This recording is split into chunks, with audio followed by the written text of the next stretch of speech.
De volta aqui com o TV Mar News, 11 horas e 40 minutos. E olha, o número 192 do Serviço de Atendimento Móvel de Urgência está temporariamente indisponível para receber ligações. O fato se deve a uma manutenção do sistema elétrico e telefônico. O serviço ficará suspenso por tempo indeterminado para a macro-região de saúde que engloba a região metropolitana aqui de Maceió, além dos municípios do litoral e também da Zona da Mata. Conforme o SAMU, quem precisar de atendimento deve ligar para o número 193, que é o número, então, do Corpo de Bombeiros, tá bom? Fica aí, então, esse alerta para você. Caso precise, já liga diretamente para 193, tá bom? Olha, gente, há mais de 70 pessoas com deficiência, câncer, doenças crônicas e graves enviaram relatos sobre a exclusão do plano de saúde por decisão das operadoras. Há casos de cancelamento diretamente com empresas que mantinham contato com a operadora e outros de rescisão específica de pessoa física. Vamos entender se a empresa, se a operadora de fato pode fazer isso ou a outra parte também pode fazer isso assim de pronto, supetão? A gente conversa nesse momento com Juliano Pessoa, ele que é advogado especialista na área de saúde, e tira para a gente essas dúvidas. Realmente, né, Juliano, tem sido comum um número de denúncias que a ANS, inclusive, vem acumulando aí dessa rescisão de contrato unilateral. Isso pode, de fato, acontecer? Bom dia para você. Bom dia, Paulano. Bom dia quem nos assiste. Veja só, Paulano, de fato o número vem crescendo e chamando a atenção. Eu diria que o grande motivador disso, de repente, é que a maior parte das pessoas, hoje dos beneficiários, estão inseridos em planos coletivos, né? Sejam empresariais, sejam coletivos por adesão, enfim. E aí o que acontece? Nesses contratos realmente existe a possibilidade da rescisão unilateral. Ela geralmente é, inclusive, prevista de forma expressa no contrato, né, entre aquelas pessoas jurídicas. O porquê disso? Como se trata de duas pessoas jurídicas, então existe uma flexibilidade maior no sentido de que ambos estariam ali em pé de igualdade. Então, elas podem fazer pactuações que com o consumidor normal, ou seja, dentro do plano individual e familiar, não se concebe. A ANS é muito mais rigorosa nesses planos. Mas já com essas tratativas entre pessoas jurídicas, sim, existe essa possibilidade. Por outro lado, a gente tem ouvido relatos de denúncias no sentido de se ter abuso desse tipo de conduta. Por exemplo, para você ter ideia, nós temos uma súmula normativa da Agência Nacional de Saúde Suplementar que veda uma coisa chamada seleção de risco. Pois é. O que seria isso para quem está nos assistindo entender?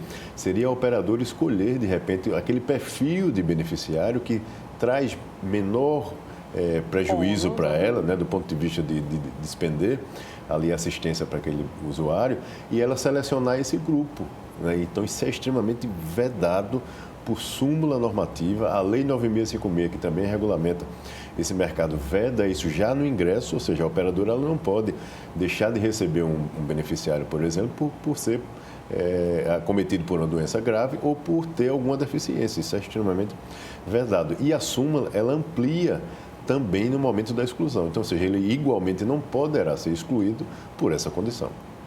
Pois é, né? Mas as denúncias que chegam são exatamente nesse sentido, né? Olha, eu acabei sendo diagnosticado como câncer no momento em que eu mais preciso, sou desligada do plano de saúde sem qualquer justificativa. Ainda por conta, ainda que seja, né, a gente já conversava sobre isso, ainda que seja por conta da inadimplência, há uma forma correta também de fazer esse desligamento, não é de uma hora para outra. Exatamente, excelente essa observação sua. Veja só, se for um plano individual e familiar, obrigatoriamente, não é opção, está lá previsto em lei. A operadora, quando é que ela pode fazer alguma rescisão por conta de inadimplência? O consumidor ele precisa ficar 60 dias ou mais dentro de um espaço de 12 meses inadimplente.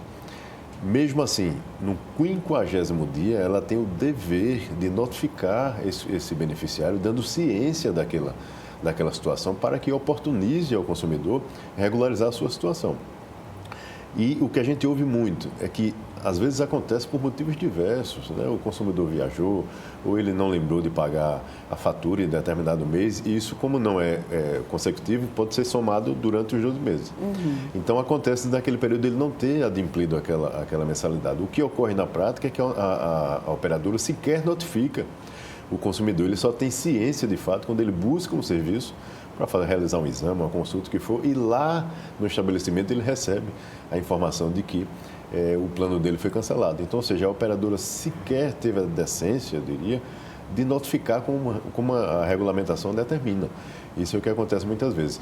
E, além disso, Orlando, veja só, a gente tem tido inúmeras decisões do Poder Judiciário no sentido de, mesmo nesses casos que nós falamos de previsão contratual, naqueles planos coletivos, etc., quando o paciente está em curso de um tratamento, especialmente de uma doença mais grave, o Poder Judiciário vem amparando e fazendo com que essa decisão, que foi tomada unilateralmente, não tenha impacto naquele caso concreto daquele beneficiário, daquele usuário, justamente para preservar, no mínimo, a saúde daquela pessoa que está em curso ali de um tratamento, muitas vezes acometido por uma patologia grave, e ele não pode, em hipótese alguma, ficar desassistido, especialmente naquele momento.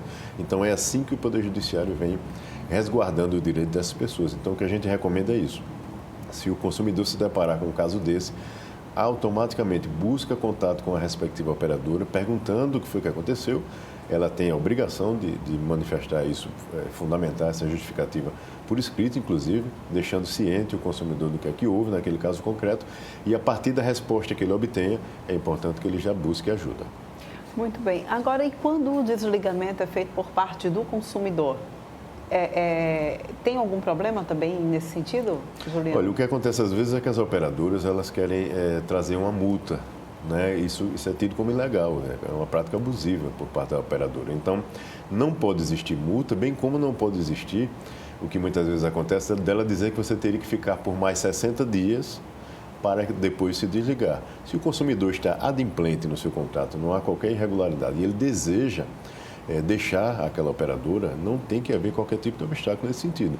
Essa previsão de 60 dias existe, como nós falamos, como um dever da operadora. Ela, sim, é que tem que aguardar esse prazo de 60 dias e, além disso, ter que notificar o consumidor diretamente para poder, de repente, ter alguma possibilidade dela rescindir o contrato. Já o consumidor, se ele estiver adimplente, simplesmente informa e não há qualquer legislação que obrigue aquele consumidor a ficar mais 60 dias, como a operadora muitas vezes quer caracterizar. Além disso, existem operadoras, às vezes, Orlando, que faz essa recomendação, o consumidor deixa para lá, porque ouviu falar que não tem cabimento, e ela muitas vezes até ajuiza a demanda judicial contra o consumidor buscando aquele valor. E alguns consumidores deixam isso para lá. É outro fato que a gente precisa ressaltar aqui. Recebeu alguma notificação do Poder Judiciário de ação ajuizada nesse sentido, busque ajuda, porque, de fato, se o consumidor deixar para lá, eles provavelmente poderá ser obrigado, inclusive, por meio de uma execução, de pagar com aqueles valores que ele deixou em aberto. A gente vê muitos casos também, né, Juliano, de pessoas que acabam migrando de um plano de saúde para outro, e esse outro plano de saúde, inclusive, para conseguir o seu cliente, diz que vai comprar carência, enfim, ele é obrigado, de fato, a cumprir aquilo que ele disse que vai fazer? Essa compra da carência, de fato, é legal? Como é que funciona? Ótimo, veja só, inclusive é uma das possibilidades nesse caso, né, de rescisão unilateral, o consumidor pode, de repente, buscar um outro plano. Né, caso ele não queira, de repente, ou não tenha a possibilidade, no caso concreto dele, de insistir na manutenção daquele contrato atual. Então, ele pode, dentro de 60 dias, buscar uma outra operadora, um outro plano e migrar toda a sua carência para aquele. Agora, a questão de compra de portabilidade, isso tem que ser muito cuidado com isso, Orlando, porque, veja, em regra geral, isso é pouco provável que aconteça na prática.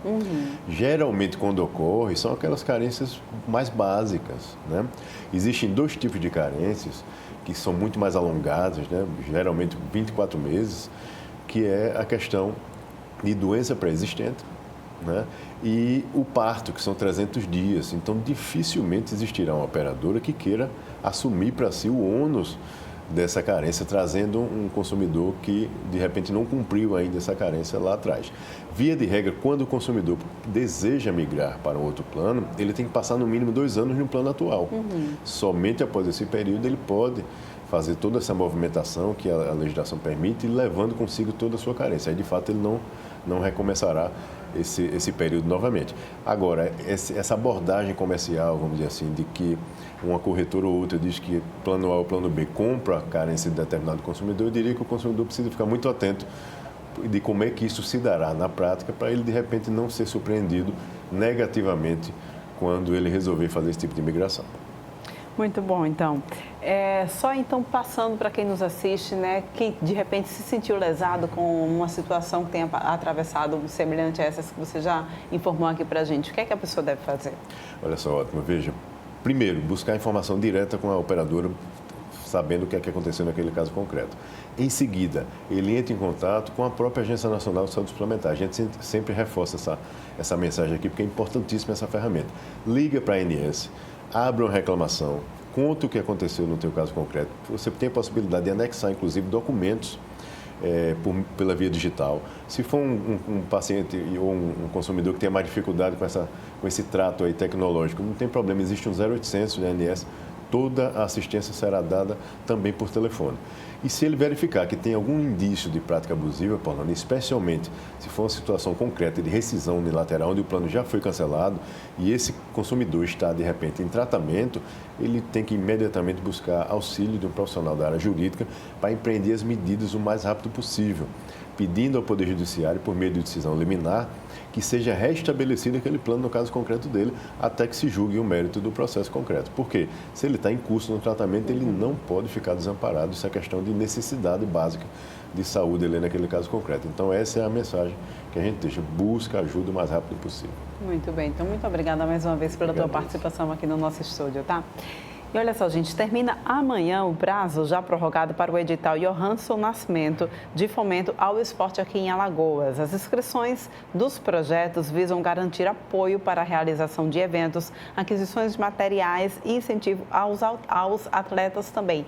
Viderlan Araújo traz para a gente todos esses detalhes para que você possa ficar antenado e garantir a tua inscrição. De volta na programação da TV Mar Canal 525 e, como já dá para perceber, um local em que me sinto em casa. O maior palco do futebol de Alagoas, o estádio Rei Pelé, para poder conversar com o secretário especial da pasta, responsável, inclusive, por todos os trâmites aqui relacionados à parte administrativa do estádio Rei Pelé. Bom dia, Viderlan, bom dia a todos os telespectadores da TV Mar. Olha, estamos prorrogando as inscrições do edital Johansson Nascimento até terça-feira, às 14 horas. As pessoas pegam toda a documentação no site da Celage, preenchem, faz a formatação do plano de trabalho e entregam aqui na secretaria até às 14 horas. O edital Johansson Nascimento é um grande edital de fomento ao esporte, onde as entidades recebem um recurso e executam os seus planos de trabalho, fazendo muito esporte aqui no estado de Alagoas. Várias entidades ganharam o último edital, né? Foram mais de 30 entidades. Agora estaremos selecionando 30 entidades com premiações de 40 mil, 30 mil e 20 mil reais, para que elas possam fazer campeonatos, eventos esportivos, investir em atletas, transportes aéreos, transporte terrestre, para que os seus atletas e suas equipes possam representar o nosso estado. Um detalhe principal, Viderlan, do edital Johansson Nascimento, que leva o nome do nosso grande campeão paralímpico Johansson, é que parte desse recurso ele tem que ser destinado ao paradesporto. É o único edital do Brasil que faz com que a entidade que receba obrigatoriamente tenha que investir no paradesporto. Resultado disso, no último edital, Johansson Nascimento, nós tivemos a equipe de handebol com cadeira de roda, nós hoje temos paratênis aqui no estado de Alagoas e o investimento em várias outras modalidades do paradesporto, fazendo com que os Jogos do Paradesporto esse ano do estado de Alagoas fosse um dos maiores do Brasil, vindo 4 estados de fora e mais de 600 participantes. É importante, Charles, destacar a participação das entidades e essa maneira democrática que o governo do estado também está tentando buscar para oferecer para as entidades uma condição boa com essa injeção financeira para poder continuar fomentando o esporte, né? Isso mesmo, Viderlan, um edital totalmente democrático, transparente, onde as pessoas fazem a inscrição, são selecionadas, existe uma banca examinadora para selecionar todos os projetos. Então, desta forma, nós conseguimos implantar uma grande política pública aqui no estado de Alagoas, voltada para o esporte, que é a inclusão dos editais. Hoje estamos com o edital do programa Na Base do Esporte, que vem logo após o edital Johansson Nascimento, e também estamos agora com o edital Johansson Nascimento. São 2 grandes editais anuais que contemplam toda a comunidade esportiva do nosso estado. No caso, o edital Johansson até terça-feira, prorrogada até terça-feira, dia 16, é isso? Isso mesmo, prorrogada até terça-feira, dia 16. As pessoas têm que trazer a documentação aqui até às 14 horas na secretaria, no setor da Supeles. Aproveitando, Charles, quais são os documentos, para quem ainda tem dúvidas, que a instituição, o representante legal da instituição precisa trazer para poder participar? São vários documentos, está lá no site da Celage, é uma série de documentos, mas o principal é o plano de trabalho de execução. Como vai se executar o prêmio que vai receber, os 20 mil, os 30 mil e os 40 mil. Então vai lá no site da Celage, está lá o edital todo postado, foi postado em diário oficial, faz lá o checklist, como diz a história, vai vir toda a documentação, tem a documentação burocrática, estatuto, ata de posse, certidões, enfim, tem uma série de documentações que os interessados vão lá, trazem os documentos justamente com esse plano de trabalho para que possa ser contemplado com o edital Johanson Nascimento. A entrega da documentação presencial ou online, Charles, para quem ainda tem dúvidas também. Muitas vezes as pessoas podem pensar que precisa comparecer presencialmente.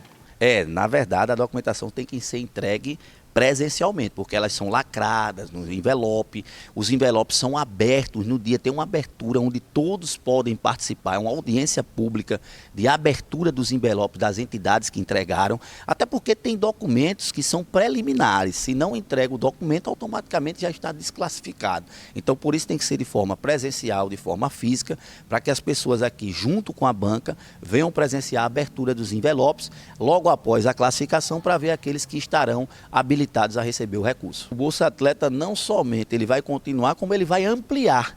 Existe um projeto, já está no Gabinete Civil, para ser lançado para a Assembleia Legislativa, para que seja aprovado o acréscimo de vários bolsas atletas aqui no nosso estado. Hoje estamos com 20, a intenção é que no mínimo chegue a mais de 100 bolsistas aqui no nosso estado. Então esse projeto já está indo para que volte, para que a gente faça uma nova abertura, faça um novo edital de chamamento para que todos os atletas possam estar contemplados com o nosso Bolsa Atleta Estadual. Aqui do estádio Rei Pelé, no Trapiche, com imagens de Chico Nogueira, Viderlan Araújo para a TV Mar, canal 525, na NET Claro. Até amanhã, né, gente? Dá tempo ainda de fazer a inscrição, tá? A gente vai agora para um rápido intervalo, volta daqui a pouquinho com mais informações.